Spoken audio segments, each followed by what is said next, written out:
രക്തവും വെള്ളവും ഒരുമിച്ചൊഴുകില്ല. 2016 ജമ്മു കശ്മീരിലെ ഉറിയിൽ ഇന്ത്യൻ ആർമി ബ്രിഗേഡ് ഹെഡ്ക്വാർട്ടേഴ്സ് ആക്രമിച്ച് 19 സൈനികരെ കൊലപ്പെടുത്തിയ സംഭവത്തോട് പ്രതികരിച്ച് പ്രധാനമന്ത്രി നരേന്ദ്രമോദി പറഞ്ഞ വാക്കുകളാണിത്. പാകിസ്ഥാനിൽ നിന്നുള്ള ജെയ്ഷെ മുഹമ്മദ് ഭീകരരായിരുന്നു ആക്രമണം നടത്തിയത്. ഇതിന് മറുപടിയായി സിന്ധു നദീജല കരാർ റദ്ദാക്കുമെന്ന് സൂചന നൽകിക്കൊണ്ടാണ് അന്ന് മോദി വാചകം പറഞ്ഞത്. പക്ഷേ അന്ന് ആ കരാറിൽ നിന്ന് ഇന്ത്യ പിന്മാറിയില്ല. 2019 പുൽവാമ ഭീകരാക്രമണം ഉണ്ടായപ്പോഴും സിന്ധു നദീജല കരാർ വാർത്തകളിൽ നിറഞ്ഞു. കരാറിൽ നിന്ന് പിന്മാറിയില്ലെങ്കിലും രവി നദിയിൽ നിന്ന് ജലം കശ്മീരിലേക്ക് തിരിച്ചുവിടാനുള്ള പദ്ധതികൾ പ്രഖ്യാപിക്കപ്പെട്ടു. 2023 കരാറിൻ്റെ 12ാം വകുപ്പ് അനുസരിച്ച് കരാർ നവീകരിക്കണമെന്നാവശ്യപ്പെടുന്ന നോട്ടീസ് ഇന്ത്യ പാകിസ്ഥാൻ അയച്ചു. ഇങ്ങനെ പല ഘട്ടങ്ങളും ഈ കരാറുമായി ബന്ധപ്പെട്ടുണ്ടായെങ്കിലും ഇപ്പോൾ പഹൽഗാം ഭീകരാക്രമണം ഉണ്ടായപ്പോഴാണ് ഇന്ത്യ ആ നദീജല കരാർ റദ്ദാക്കിയത്.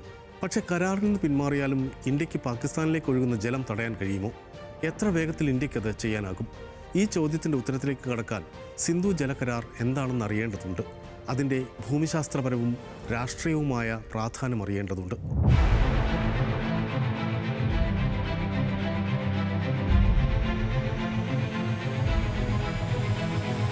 1960 IMF മധ്യസ്ഥതയിൽ ഇന്ത്യൻ പ്രധാനമന്ത്രി ജവഹർലാൽ നെഹ്റുവും പാക് പ്രസിഡന്റ് ജനറൽ അയൂബ് ഖാനും IMFൻ്റെ സർ വില്യം ലിലിഫും ഒപ്പുവെച്ചതാണ് സിന്ധു നദീജല കരാർ. ദക്ഷിണേഷ്യയിലെ ഏറ്റവും വലിയ നദീജല സംവിധാനമാണ് സിന്ധു നദീ വ്യവസ്ഥ. ചൈനയിലും ഇന്ത്യയിലും പാകിസ്ഥാനിലുമായി ഒഴുകുന്ന സിന്ധു നദിക്ക് ഝലം, ചെനാബ്, രവി, ബ്യാസ്, സത്ലജ് എന്നിങ്ങനെ 5 പോഷക നദികളാണുള്ളത്. സിന്ധു നദി ടിബറ്റിലെ മാനസ സരോവറിൽ നിന്നാരംഭിച്ച് ലഡാക്കിലൂടെ പാകിസ്ഥാനിലേക്ക് ഒഴുകുന്നു. ഝലം കശ്മീരിൽ ആരംഭിച്ച് പാകിസ്ഥാനിലേക്ക് ഒഴുകുന്നു. ചെനാബും രവിയും ബ്യാസും ഹിമാചൽ പ്രദേശിൽ നിന്നാണ് ആരംഭിക്കുന്നത്. സത്ലജ് ടിബറ്റിൽ നിന്ന് ആരംഭിച്ച് ഇന്ത്യയിലൂടെ കടന്ന് പാകിസ്ഥാനിലേക്ക് ഒഴുകുന്നു. ബ്യാസ് നദി സത്ലജിലാണ് ചെന്ന് ചേരുന്നതെങ്കിൽ ബാക്കി എല്ലാ നദികളും പാകിസ്ഥാനിലേക്കാണ് ഒഴുകുന്നത്. പാകിസ്ഥാൻ എന്ന രാജ്യത്തിൻ്റെ ജീവൽ രേഖയാണ് സിന്ധു നദീ സംവിധാനം. കുടിവെള്ളത്തിനും കൃഷിക്കും വൈദ്യുതിക്കുമൊക്കെയായുള്ള നിരവധി പദ്ധതികളാണ് ഈ സംവിധാനവുമായി ബന്ധപ്പെട്ട് പാകിസ്ഥാനിൽ പ്രവർത്തിക്കുന്നത്. കരാർ പ്രകാരം 80% ജലം പാകിസ്ഥാനാണ് നൽകുക. കിഴക്കൻ നദികളായ രവി, ബ്യാസ്, സത്ലജ് എന്നിവയ്ക്ക് ഇന്ത്യക്ക് പൂർണ്ണ അധികാരമുള്ളപ്പോൾ പടിഞ്ഞാറൻ നദികളായ സിന്ധു, ഝലം, ചെനാബ് എന്നിവയ്ക്ക് മേൽ പാകിസ്ഥാനാണ് അധികാരം. പാകിസ്ഥാൻ്റെ 80% കൃഷിഭൂമിയും സിന്ധു നദീ സംവിധാനത്തെ ആശ്രയിക്കുന്നതിനാൽ കരാർ രാജ്യത്തിന് വളരെ നിർണായകമാണ്.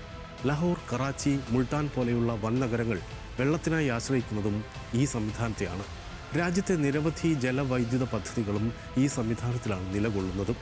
സിന്ധു ജല സംവിധാനം തടസ്സപ്പെട്ടാൽ പാകിസ്ഥാൻ മരുഭൂമിയാകുമെന്നാണ് IMF വൈസ് പ്രസിഡന്റായിരുന്ന വില്യം ലിഫ് 1961 പറഞ്ഞത്.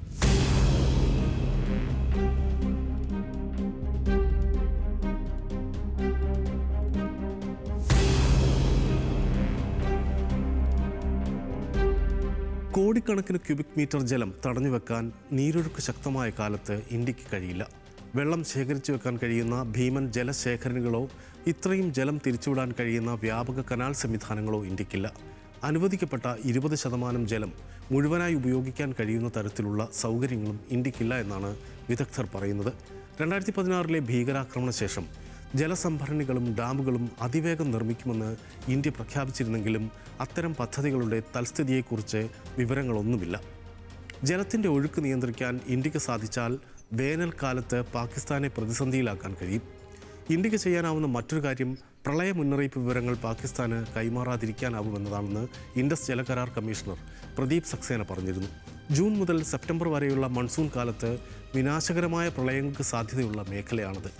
ജലത്തെ ആയുധവത്കരിക്കുന്ന പ്രവണത കൊണ്ടുള്ള മറ്റൊരു പ്രശ്നം അത് ആ മേഖലയിലെ ഉയർന്ന പ്രദേശ രാജ്യങ്ങൾക്ക് അനുകൂലമായി വരുമെന്നതാണ്. അതായത് ഭൂമിശാസ്ത്രപരമായി പാകിസ്ഥാനെ അപേക്ഷിച്ച് ഇന്ത്യക്കാണ് മേൽക്കൈ. പക്ഷേ ഭൂമിശാസ്ത്രപരമായ ആ സവിശേഷത ഇന്ത്യയെ അപേക്ഷിച്ച് ചൈനയ്ക്കാണ് ഗുണകരമാവുക. ബ്രഹ്മപുത്ര നദീതടത്തിൽ ഇന്ത്യ ചൈനയുടെ ചെരുവിലാണ്. സിന്ധു നദി ആവട്ടെ ടിബറ്റിൽ നിന്നാണ് ഉദ്ഭവിക്കുന്നത്.